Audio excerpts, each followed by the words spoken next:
day? Is today the day he's back? Yes, it is, my friends. Today is the day.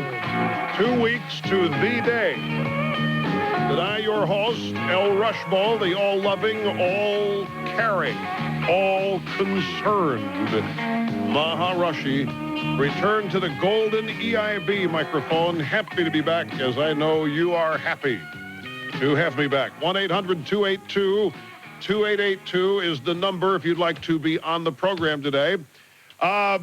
This is one of those rare moments, one of those rare times where I take a vacation and nothing really stupendous of major consequence occurs.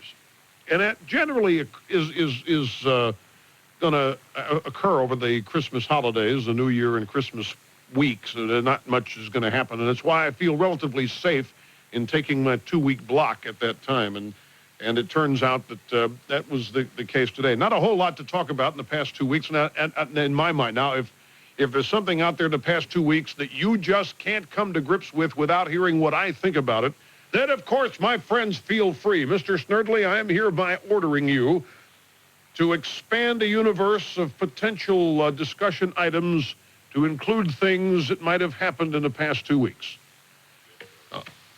Don't sound so excited about it. What is wrong with that? I know nothing happened, but that's to you and me, nothing happened, but to others, there may have been big things in it. You never know.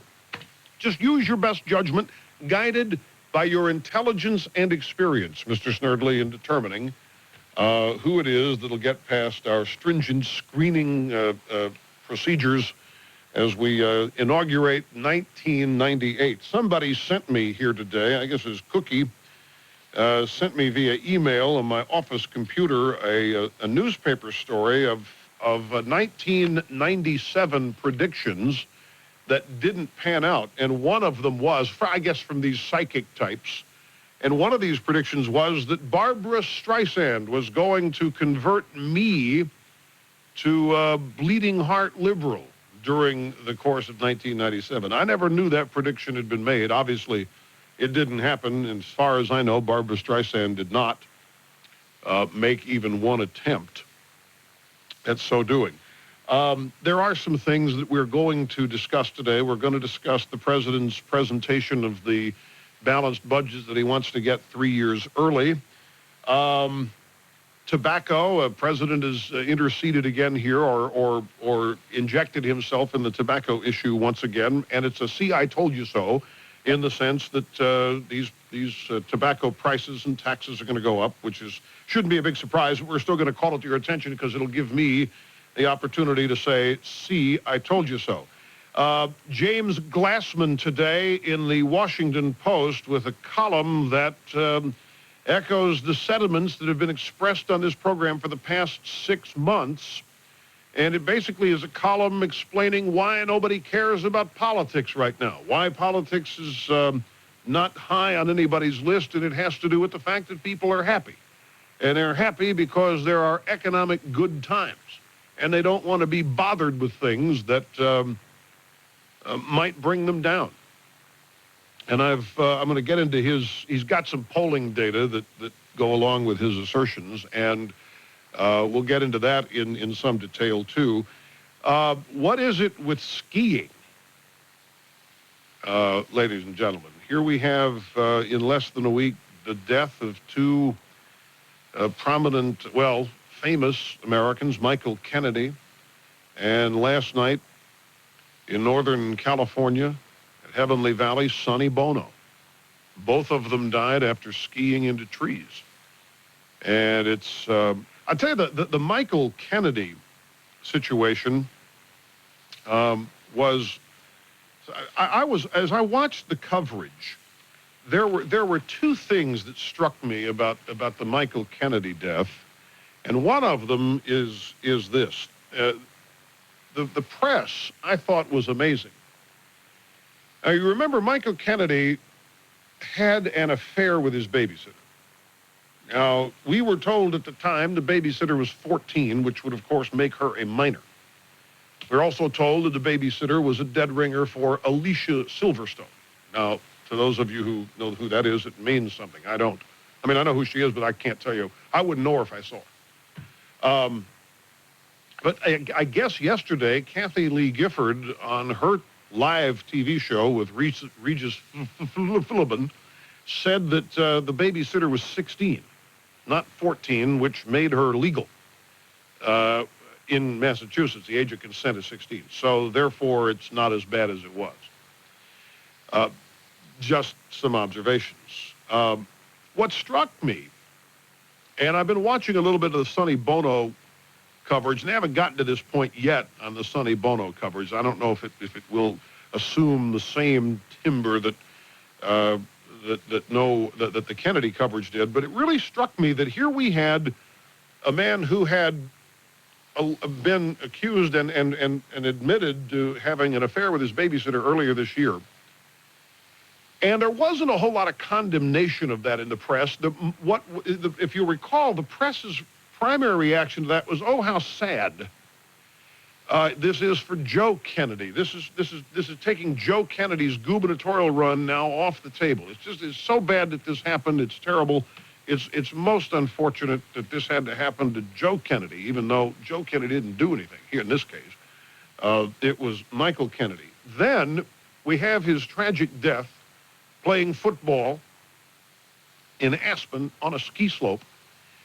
And the press and all of the related coverage, I mean, and this is just the way it is now. You have a death like this, and with all these television news networks, we had 3 and 4 days of experts on skiing, experts on ski slopes, experts on football on skis, on ski slopes, experts on skiing into trees, experts on everything, analyzing all this for 3 days. And we got a condemnation of Michael Kennedy for his lousy skiing habits.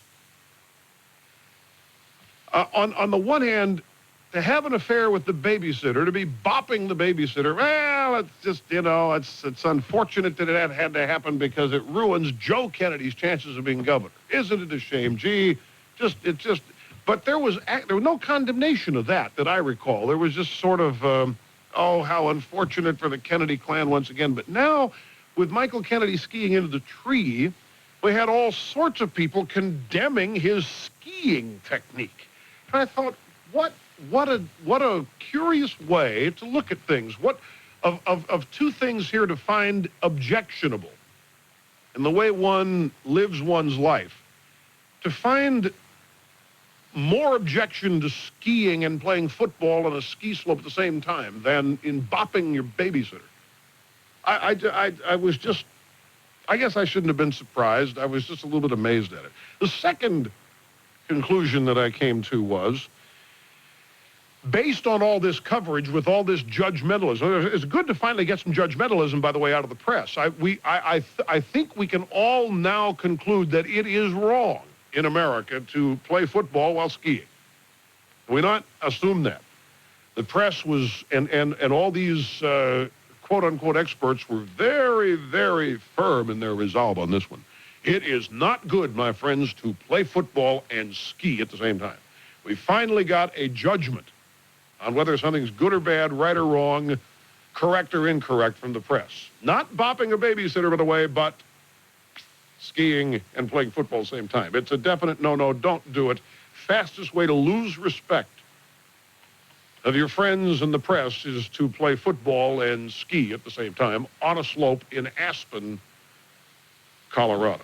So while all that was going on, I couldn't help the thought that here we have the Kennedys who represent, and this is true, they represent a class of people who want to tell you how to live your lives because they know more than you do. You are not capable of making the judgments necessary to live your life the right way. And that's not just the Kennedys, that's liberals in general. And yet, look at how the Kennedys, well, look at what they do with their lives.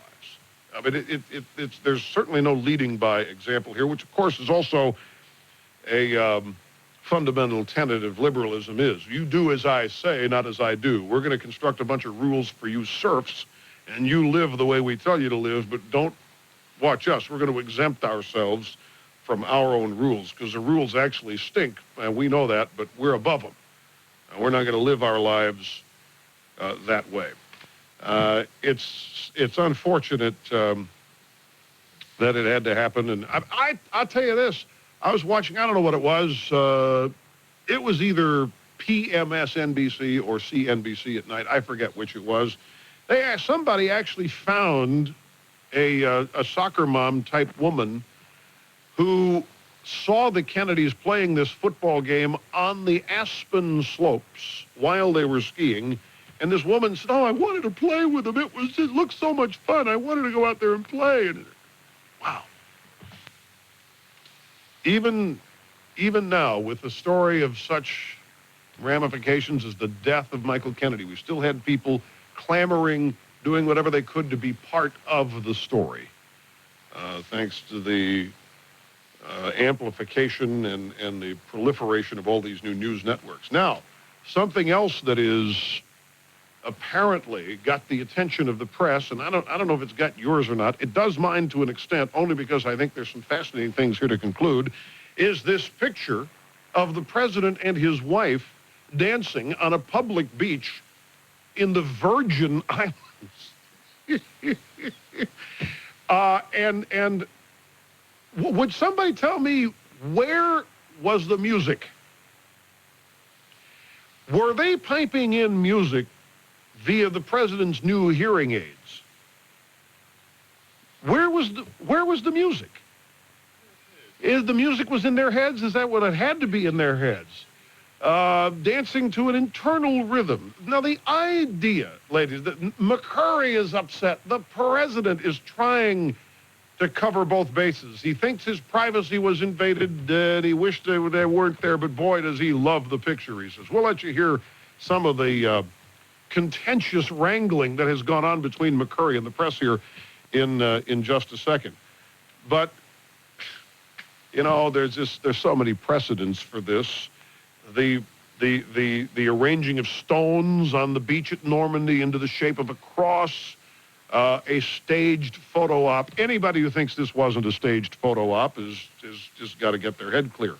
I'm not saying there's anything wrong with that. This is a world of PR. We live in an America today where emotion triumphs reason every time, and there appears to be no end in sight. This is a presidential administration which lives off polls more than any previous administration. An administration which has mastered the techniques of public relations. Anybody who thinks this whole thing wasn't staged has got to have their head examined. Anyway, we'll have some comments on that. I'll let you hear some of the partisan rankering that's been going on about it. And also, do I face a conflict this weekend or what with the Pittsburgh Steelers hosting the Denver Broncos in the AFC Championship game? Ooh, not fun at my... Well, I say not fun at my house. It's going to be tense as we approach Sunday at my house. Oh, yeah, it's definitely separate rooms. Yeah, we will not be watching this game in the same room. I doubt that I will even venture into the room where Marta is watching the game, no matter what this... Well, if the Broncos are up and up big, I'll walk in there. I'll walk in there and I'll take the heat.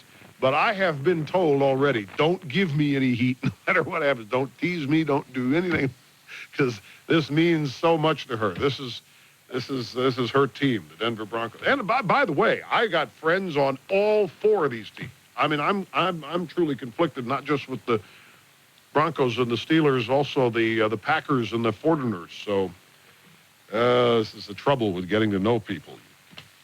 Stay insulated from professional sports, and you don't have any conflicts. Once you get to know people, it gets tougher and tougher to root. At any rate, let's take a break here, folks. So we'll be back, and we'll get into some of this picture stuff, let you hear some of the back and forth with McCurry and the press, and even the president weighing in on it.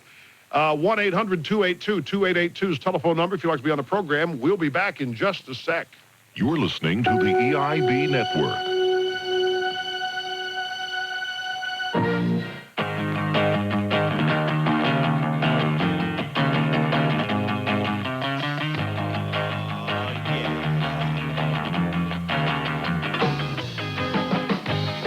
Yeah, lovely and gracious Marta just called and said, look, you have friends maybe on all four football teams. but you have to live with one wife. Yeah, I got the message, sweetie. I knew that even before you called. I'm not an idiot. Welcome back. Rush Limbaugh, back from vacation. Happy 1998. 1-800-282-2882. And welcome back. We might as well start with our first installment of As the Clinton Turns, America's only 7-day-a-week soap opera.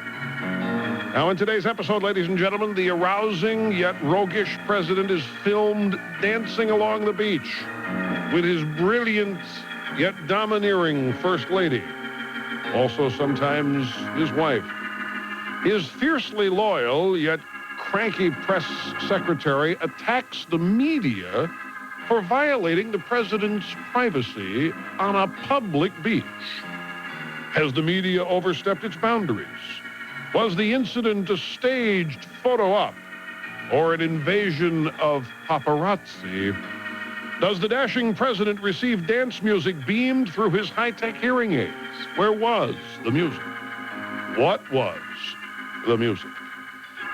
And is this whole flap a White House creation to launch a new legal defense fund, comments about which we'll have later, or simply a ploy to defuse the upcoming Paula Jones trial? And will this public show of affection for his wife turn off his most loyal supporters, the arousal gatherers? Ask yourself this: what's the big deal about this? I mean, this picture is nowhere near as bad, and certainly not worse, than any of the pictures of the jogging president all over Washington, D.C. It's a new year, ladies and gentlemen, and we are being trained for the new model, the 1998 Clinton. I want now to take you to the White House briefing room, where the president is being queried about this incident by members of the press. Mr. President, there's been some controversy today about whether the press invaded your privacy in St. Thomas. Do you feel your privacy was invaded, and where should the press draw the line, sir?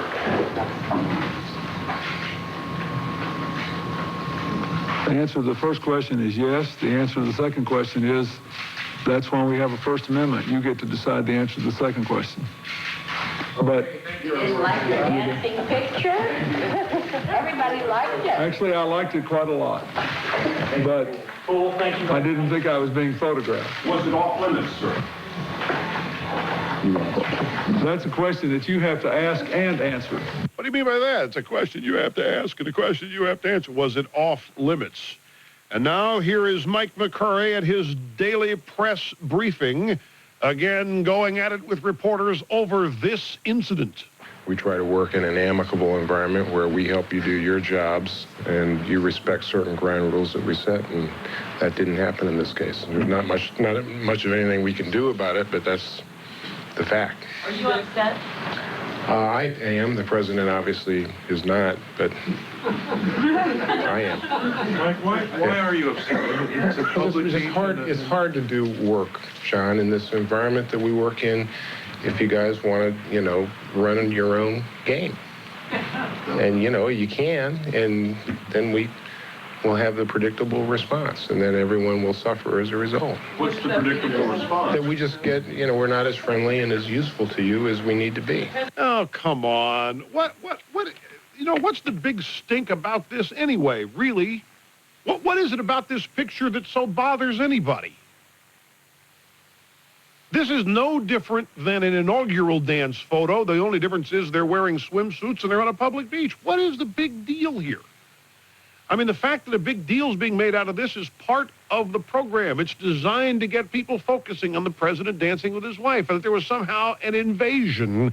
And I'll tell you what, folks, to me, this is orchestrated, just like so much of this administration's public relations are orchestrated. And the press and everybody is just falling right into this. So here you have, and I don't think it's about the president loving his wife. I think that long past that. I think it is. It's primarily about trying to capitalize on the public's anger at paparazzi. It's a play off of the situation involving the death of Princess Di. and an attempt to gain sympathy here for a man and his wife. They're on a public beach. If they don't want that picture to be taken, then they can stop it.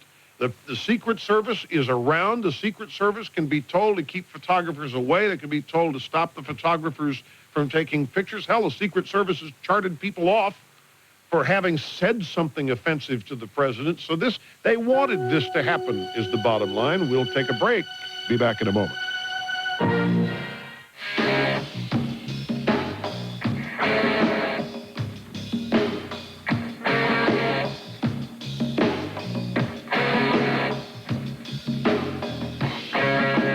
Welcome back. Rush Limbaugh. This is the Limbaugh Institute for Advanced Conservative Studies. One more little soundbite I want you to hear here from Mike McCurry's daily press briefing yesterday. The fighting with the press continues. Are you saying that the Secret Service knew they were there and didn't interfere with them because they were press? I'm saying that my understanding is that the service was aware they were there, but did not believe they presented any security risk. And what they normally do in an environment like that is they alert the staff so that the staff can deal with the situation, which is what they should do. But the staff clearly was not in a position to inform the president that his picture was being taken. Hiding in the bushes. I don't know, maybe a couple of crews. Where do you draw the line, Mike, between what is a public and private law? You draw the line. And Where would you want the line drawn? Seriously. it's up to you. It's up to you guys have to decide. It's your reputation, ultimately, so it's your decision. But it's the president's sense of privacy. Where does he, or where do you think that line is? He's long ago given up any sense that there is any privacy in the White House, and he just has to live with what he's put through by all of you. How many copies did he ask for? Hey, my friends, when McCurry says, in answer to the question, where would you want the line drawn, McCurry says, well, it's up to you. It's your reputation, ultimately. Come on, you guys can't sit there in the White House and complain about this, and then when asked what's the problem, not identify it. If you think these things ought to be off limit, then you ought to say so when the answer to the line is dump it off on everybody else. This is just too pat. Secret Service could have stopped this. Anybody in the world who knows how these things occur knows that the secret hiding in the bushes. They find people hiding in the bushes. They don't think there's a possible security risk here. I mean, the question was how many crews were hiding in the bushes. I mean, it's amazing. Let's go to the phones. Let's find out what some people think about this. And we'll start in Kalamazoo, Michigan, a cell call with Daniel. Daniel, welcome. Nice to have you with us. Oh, my hero. Gigadiddles from the Great Lakes State, where it's safe to drink the water, but you can't eat the fish. Thank you very much for the call, sir. Yeah, I'm a bit offended by this assault on my intelligence as far as the president's privacy being invaded. I mean, we're talking about the last guy in the world that's going to have paparazzi chasing him around. He's got a multitude of people carrying machine guns on his behalf, protecting him. This is just outrageous. That they're acting this way? Yeah, and that the press is eating it up. That they're falling for it. There's nothing else going on. That's why. And if the president hadn't made any major policy statements, this is people-oriented. This is controversy. This is purely surface stuff. This is what makes news these days. But they're manufacturing a controversy. No, there's no question about that. I agree with you that if the White House had wanted this stopped, they could have stopped it, and they didn't. Here's Dave in Dayton, Ohio.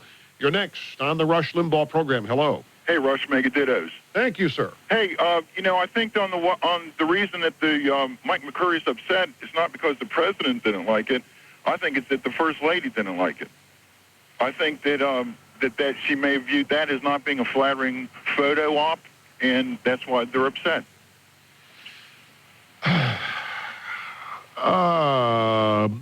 There may be a lot of people thinking that, yeah, this is a girl thing. Girls don't like to be photographed on the beach while wearing their scanty swimsuits. But this, again, to me, denies a certain reality. Mrs. Clinton herself look, this is not Larry Lawrence's Coronado Hotel. This is not Larry Lawrence's house and private beach out in San Diego. This is a public beach, let us not forget.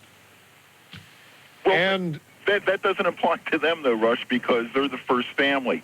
And yes, it is a public beach and for anybody else, but the standards don't hold to them, Rush. But they've got to know. Well, sure they did, and I think that at the time they thought it was okay, and everybody remarked about how good the president looked, and he lost a lot of weight.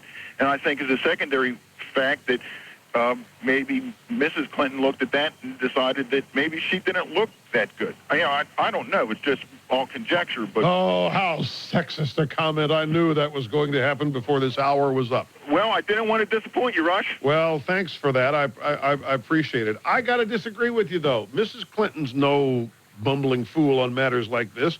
If she was worried, and I'm going to tell you guys this, and if you don't believe this, then you got your head in the sand. No pun intended. But if Hillary Clinton doesn't want her picture taken on the beach in a swimsuit, then she's not going to wear a swimsuit to the beach. Pure and simple. If Mrs. Clinton and her husband are going to go to the beach and they don't want their picture taken, all they have to do is tell the Secret Service, and there is an immediate sweep of the beach before they go there. They find whoever and anybody who's hiding in the bushes or lurking on the beach, and they kick them out of there. Under some guise of security breach, privacy, what have you. Can't take a chance. Hey, you aim a camera. We don't know what's in there. Could be more than film. Any excuse is possible. The fact of the matter is they knew the photographers were there. The Clintons knew the photographers were there, and nothing was done about it until after the picture was published, and then everybody had a cow. And it's you guys, I'm amazed at how some of you people out there are apparently so tough to teach. How many of you people are so slow to learn what it is that this administration has perfected? I guarantee you that there is nothing but good that accrues to the president and first lady over this whole thing. Nothing but good in many ways. You have the evil press, the mean press invading their privacy. Here you have the president and his wife in an embrace, dancing on a beach. There's no music, but they're out there dancing. Of course, there's no music. Rush, they're in love. They're making their own music. Now, what do we have coming up? Well, we got the Paula Jones trial coming up. We have the 1998 elections coming up. We've got a legal defense fund that had to be shut down because nobody's contributing to it. So the administration is trying to figure out a way to come up with a new legal defense fund that people can contribute to in amounts greater than $1,000. That is what's in the game plan here. They're also, these people study the press. You'd have to be an idiot not to know and not to remember the reaction worldwide to the thought that the paparazzi may have been involved directly or indirectly in the death of Princess Diana. And so here we now have the fearless leader of the free world and his loving and devoted wife, both in swimsuits as average Americans go to the beach, in the Virgin Islands dancing to an invisible tune and a silent tune, and all of a sudden here come these evil paparazzi, evil press, defying the Secret Service, getting around the White House staff and its wishes and snapping this picture. And this is not, I don't care how you look at it, this is not an unflattering picture if you are the White House. This is not an unflattering picture in any way. There's nothing but positives and an upside to this. And note that the president's not out there saying hey, I like it. I thought it looked pretty good, that picture. I thought Hillary looked pretty good, too. How many copies do I want? As many as I can get. Thank you. It's more managed news. It's more creation of news. And I give them their due. I give them their credit. This is how they operate, and they continue to just do it extremely well. Champaign, Illinois. Gary, hello, and welcome to the EIB Network. Hello. Thank you for letting me share your airwaves. Yeah, you bet. And ditto. The reason I'm calling is I was watching MSNBC, and I saw they were looking at legislating common sense again. And they were talking about putting requiring helmets on the ski slopes. I thought it was kind of interesting that they were going to go out and write a law to... Yeah, because somebody said that Michael Kennedy might be alive today had he been wearing a helmet when he went into that tree. Yeah. The other thing I thought was interesting about it, you could probably get the same type of statistics regarding people dying. They said most of the people who die on ski slopes were because they weren't wearing helmets or they didn't wear helmets. Well, I bet you could say the same thing about cars. Most people are going more than 5 miles an hour in their car when they die in a wreck, and those people we should legislate down 5 miles an hour in our car. Maybe that's the next step. Yeah, well, I got a better idea. I was out in Vail this past summer, went out to Vail. Actually, a friend of mine took me out there to play golf a couple times, and one day went to the ski runs and just went up to the top of the mountains and the ski lifts. They have them running year round, and it's beautiful up there. And as I'm going up, I'm looking down as we're on the ski lift, and every pole, every tower that contains that they run the ski lift on had a pad wrapped around it, huge, thick pad. And I said, well, if you can pad the poles of the ski lift, why not pad the trees? Makes sense. And that way you wouldn't have to have helmets out there. Just pad the trees that people are going to run into. Life is full of risks, and some of the risks are greater depending on the choices that you make. But this is just typical. It's the assumption here that, well, my gosh, if Michael Kennedy didn't have the sense enough to know that you shouldn't run into a tree when you're out there skiing, then maybe nobody has the sense to know that. Maybe we ought to protect everybody. I don't ski, but the people that I know who do ski won't get anywhere near a helmet, no matter what the law is. Yeah. They'll make the ski patrol catch up to them and cite them and whatever. This is I have one solution for you, though, on your... What's that? For the... but this is a slightly different subject, was the subject you were just on. I know what music the president was listening to in his hearing aid. Barbra Streisand. I hear it always gets him in the mood. Any song, huh? Yeah, any song. Doesn't matter. Song. Just her voice. All right. Thanks. All right, thank you. Yeah, you bet. Thanks for the call, Gary. We'll take a break and be back with more in a moment. You're listening to the EIB Network.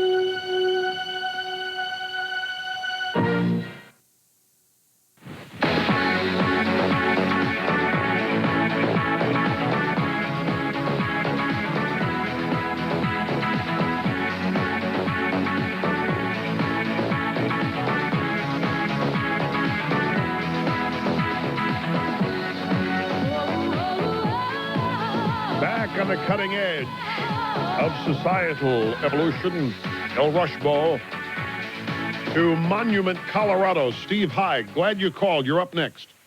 Hello, Rush. Yes, sir. 7,000-foot high dittos from snowy Colorado. Thank you, sir.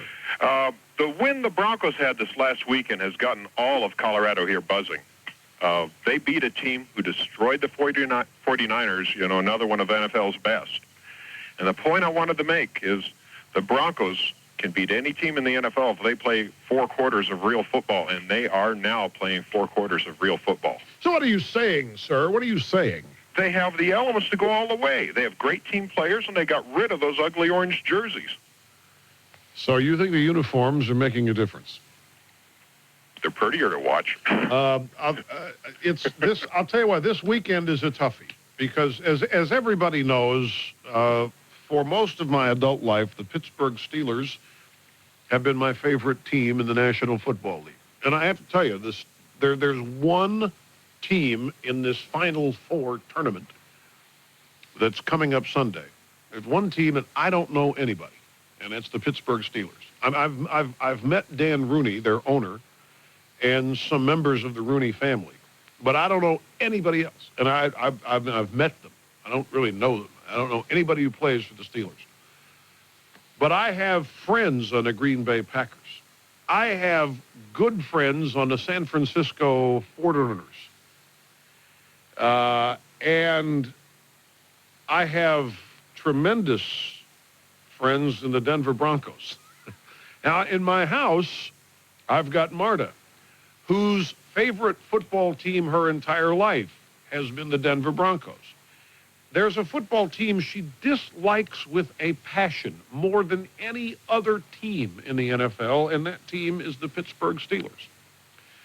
So I have this conflict coming up this weekend. The way I look at it when it's all sorted out is that I really can't win on one hand, and at the other, I can't lose. I'm not going to be, whoever ends up in a Super Bowl, I'm not going to be disappointed because I've got people on both. Well, my favorite team, I don't know anybody, but they're my favorite team if they win. All the other three teams, I have people I know, and I'll be ecstatic and happy for them. But I got to tell you, whatever happens, I love it. It doesn't matter. It's great. I think this has been a great season. The playoffs have been fantastic. I know they're disappointed as they can be in Kansas City because of I know some people at the Chiefs. I have some friends there too. So I know I've lived in Kansas City, and when I was there, I worked for the Kansas City Royals for 5 years, and Kansas City is a kind of town that it's a small enough big city that the performance of the local sports franchises have a lot to do with the self-esteem of the town. And man, I'll tell you what, when the Royals lost 3 consecutive years in the playoffs to the dreaded and hated New York Yankees, the town was collectively depressed. And I imagine it's the same way now with this loss to the Broncos on Sunday. The Broncos are on what they call their revenge tour. They've lost to every team that is left, and they've come back and beat Jacksonville. They lost to them last year. They beat Kansas City after losing to them earlier this year in a key game. They lost to the Steelers in December on the 7th. After being up 21-7, they're going back to Pittsburgh, revenge.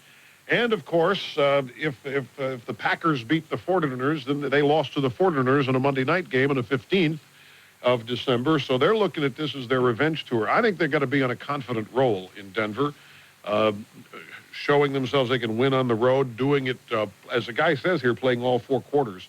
It's a tough place to win in Pittsburgh. No matter what you're doing, no matter how confident you are. And the Broncos know that. They've got a very seasoned quarterback, as we all know, who's got all sorts of experience in just these types of games. Here is Bill, a cell call in Chicago. Bill, welcome to the program. Happy New Year dittos, Rush. Thank you very much. I had just told Mr. Snerdley that I thought the Republicans are going to have to step up to the plate and talk about massive IRS overhaul reform. Because I got to believe that President Clinton is going. It took him 2 years and 2 vetoes, kicking and screaming, to sign the welfare reform. Mm-hmm. We had to twist his arm to get the balanced budget, and 3 days after Senator Ross' hearings, this guy was on board. Me too, about the IRS reform. And I think those Senate hearings rang home. It was something that the people could identify with. And I think that if you give Clinton a chance, he'll steal it right up from under the Republicans. So Go ahead. Go ahead. I feel that if Newt Gingrich and Trent Lott were to, a little symbolism, step on the stairs of the Capitol, announce that in the coming months they're going to both work in their respective chambers to pass some really deep IRS reforms, set aside 1 day a week from now until April 15th, some more hearings. Let's air some more of this public dissatisfaction with the IRS.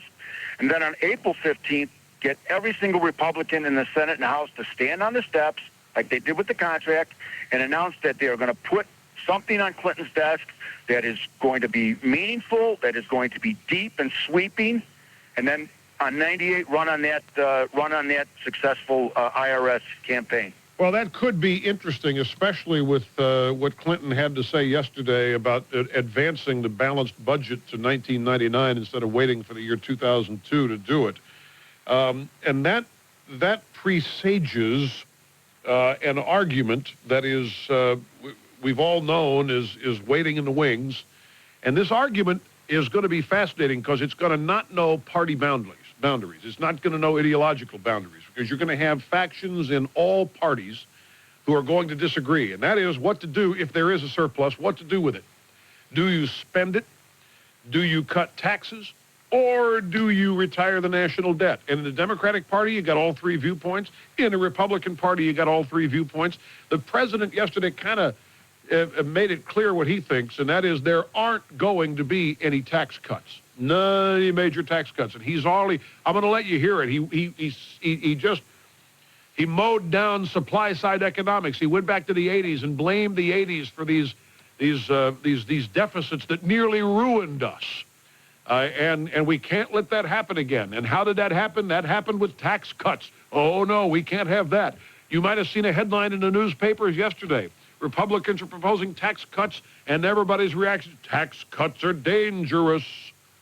We've got a budget surplus coming, ladies and gentlemen, and it is your money.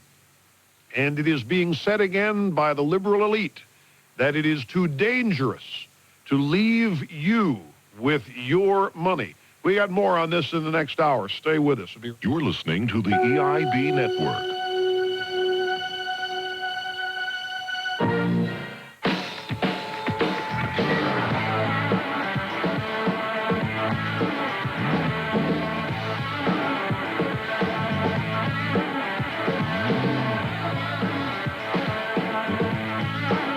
Hi.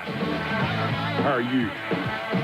Happy New Year, everybody. It's Rush Limbaugh. Not enough time for a call here, but just to remind you, let you listen to a little bit of the president's comments on the budget surplus that he thinks is coming and what we should do with it, because it sets up a huge argument that is going to occur in politics this year. You don't want to miss it. Back in a moment.